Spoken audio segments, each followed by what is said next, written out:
Friends, welcome to my channel. இன்றைக்கி நம்ம சேனலில் என்ன பண்ண போகிறோன்னா கோலா உருண்டை தான்.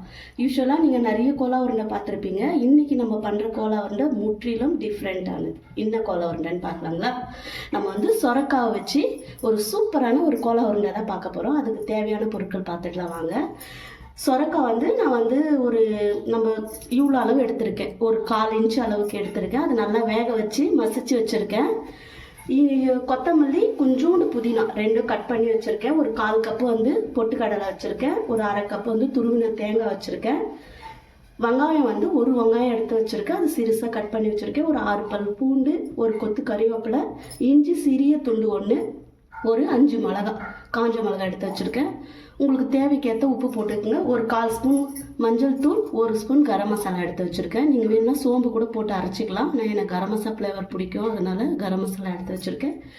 இது வந்து நம்ம யூஸ்வலாக போட மாட்டோம் கோலா உருண்டையில், ஏன்னா நம்ம பொட்டுக்கடலையும் தேங்காய் அரைக்கிறதே நமக்கு யூஸ் ஆகும். ஆனால் இது வந்து நம்ம செய்ய போகிறது வந்து சொரக்காய், அதில் நீர் பதம் இருக்கும் இல்லைங்களா, அதனால் ஒரு 2-2.5 ஸ்பூன் வந்து நான் அரிசி மாவு எடுத்து வச்சுருக்கேன். உங்களுக்கு அரிசி மாவு வேணும்னா நீங்கள் போட்டுக்கலாம், இல்லைன்னா கடலை மாவு இருந்துச்சுன்னா கூட நீங்கள் அதையும் யூஸ் பண்ணிக்கலாம். ஓகேங்களா? இது வந்து எனக்கு கொஞ்சம் கிறிஸ்பியாக இருக்கும், அதனால் நான் அரிசி மாவு போட்டிருக்கேன். சரி, இது எப்படி செய்யலான்ட்டு பார்க்கலாம் வாங்க. கேஸ் மேலே நான் ஒரு பாத்திரத்தை வச்சுருக்கேன். இதில் வந்து 2 ஸ்பூன் நம்ம நல்லெண்ணெய் விட்டுக்கலாம். எண்ணெய் கொஞ்சம் காயட்டும்.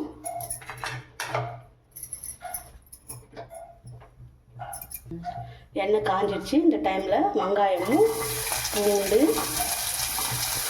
அப்புறமா இஞ்சி, கறிவேப்பிலை, இது எல்லாமே ஒன்றா போட்டு நம்ம வதக்கலாம்.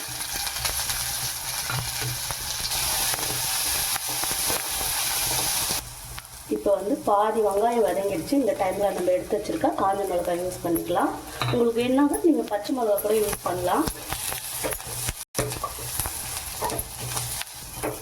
இந்த அளவு கொஞ்சம் ஃப்ரை ஆன பிறகு நம்ம துருவி வச்சுருக்க தேங்காய் யூஸ் பண்ணிக்கலாம். தேங்காயும் பொட்டுக்கடலையும் நல்லா வதங்கணும், அதுக்காக இப்போ நம்ம தேங்காய் யூஸ் பண்ணுறோம். இந்த அளவுக்கு தேங்காய் கொஞ்சம் ஃப்ரை ஆன பிறகு பொட்டுக்கடலை யூஸ் பண்ணிக்கலாம். நான் போடுற அளவுகளோட இதே அளவுகளோட போட்டு இதே மாதிரி செய்யுங்க. சூப்பராக ஒரு கோலா உருண்டை வரும்.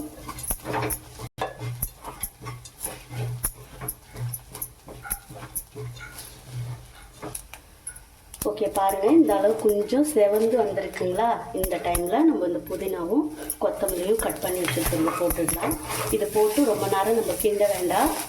ஒரு சும்மா அப்படி உடனே உப்பு, மஞ்சள் தூள், கரம் மசாலா, இது 3 ஒன்றா போட்டுருவோம். இது போட்டு நம்ம ரொம்ப நேரம் கிண்ட வேண்டியதே இல்லை, அவ்வளோதான். இது வந்து இப்போ நல்லா ஃப்ரை ஆகிடுச்சு. இது நல்லா ஆற வச்சு தண்ணி ஊற்றாமல் மிக்சியில் பல்ஸ் மூட்லேயே இதை வந்து நல்லா கொரப்பாக அரைச்சிட்டு வந்துடலாம் வாங்க.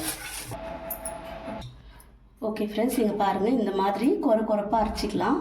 இப்போ நம்ம வந்து இதை விதக்கணும் இல்லையா, அதே பாத்திரத்துலேயே இப்போ வந்து நம்ம நார்மலாக வாழைக்காலையோ இல்லை மட்டன், சிக்கன் அந்த மாதிரி செஞ்சோன்னா இது விதக்க வேண்டியதில்லை. இது கொஞ்சம் நீர் பதம் இருக்கும் இல்லையா, அதனால் இதே பாத்திரத்தில் போட்டு இது நல்லா கொஞ்சம் நம்ம வதக்கி எடுத்துடலாம். கொஞ்சம் தண்ணி இல்லாத அளவுக்கு வதக்கிக்கலாம்.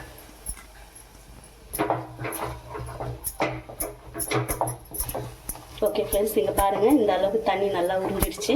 இந்த அளவுக்கு இருந்தால் போதும். இப்போ நம்ம இந்த மிக்ஸி எல்லாம் போட்டு நல்லா மிக்ஸ் பண்ணி உருண்டையாக பிடிச்சிட்டு வந்து எப்படி ஃப்ரை பண்ணுறதுன்னு பார்க்கலாம். ஓகே ஃப்ரெண்ட்ஸ், நம்ம வந்து உருண்டையை வந்து நல்லா உருட்டிட்டு வந்துட்டோம். இந்த அளவில் இருந்தால் தான் கரெக்டாக இந்த அளவு நம்ம வந்து பொரிச்சு எடுக்கிறதுக்கு சரியாக இருக்கும்.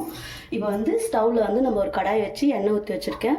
மீடியம் ஃப்ளேம்லேயே வச்சு இதை நல்லா காய வச்சுக்கலாம். இதமான சூட்டில் நம்ம வந்து உருண்டையை போடணும். அதனால் ஹை ஃப்ளேம் வைக்காதீங்க, மீடியம் ஃப்ளேம்லேயே வைங்க. இந்த அளவுக்கு மீடியமான ஃப்ளேமில் வந்து நம்ம ஒன்றா உருண்டை போடலாம். நிறைய போடக்கூடாது, சும்மா ஒரு 4 போட்டு பொரிச்சு எடுத்துக்கலாம். போட்ட உடனே கிளறி விட்டுறாதீங்க, கொஞ்சம் நேரம் அது ஃப்ளேம் ஆகட்டும். 4 இல்லை 5 போடலாம். கொஞ்சம் நேரம் அப்படியே ஃப்ரை ஆகட்டும்னு நம்ம அப்புறமா திருப்பி விடலாம். ஆனால் ஹை ஃப்ளேமில் வைக்காதீங்க. ஹை ஃப்ளேமில் வச்சிங்கன்னா மேலே தான் கருகும், உள்ளே வேகாது. மேலே பார்த்தீங்கன்னா உங்களுக்கே தெரியும் இல்லைங்களா, இந்த டைமில் லைட்டாக சும்மா கிண்ட வேணாம், சும்மா அப்படியே பக்குவமாக இதை திருப்பி விடலாம். இப்படி ஏன்னா கிண்ணோன்னா உடஞ்சிடுச்சுன்னா தூள் ஆகிடும், அதனால தான். ஓகே ஃப்ரெண்ட்ஸ், பாருங்கள், இந்த அளவுக்கு நம்ம பொரிச்சு எடுத்துக்கலாம். இன்னும் கொஞ்சம் இருக்கிற உருண்டைகளையும் இதே மாதிரி பொரிச்சு எடுத்துக்கலாம். இதுதான் கலர், இந்த அளவுக்கு இருந்தால் போதும். ஓகேங்களா? ஓகே ஃப்ரெண்ட்ஸ், நீங்கள் பாருங்கள், சூப்பரான ஒரு கோலா உருண்டை.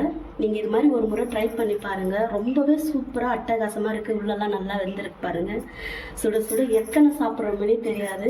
இது நீங்கள் எல்லாத்துலேயும் ட்ரை பண்ணியிருப்பீங்க. மட்டன், சிக்கன், வாழைக்காய், இதில் ஒரு முறை ட்ரை பண்ணி பாருங்கள். உடம்புக்கும் அவ்வளோ ஹெல்த்தி, நம்மளுக்கு டேஸ்ட்டும் அட்டகாசமாக இருக்குது. ஓகே ஃப்ரெண்ட்ஸ், இன்றைக்கி நம்மளுடைய சேனலில் நம்ம அட்டகாசமாக ஒரு கோலா உருண்டை பார்த்தோம். இன்னொரு நாளைக்கு இன்னொரு ரெசிபி பார்க்கலாம். ஓகே, பாய்.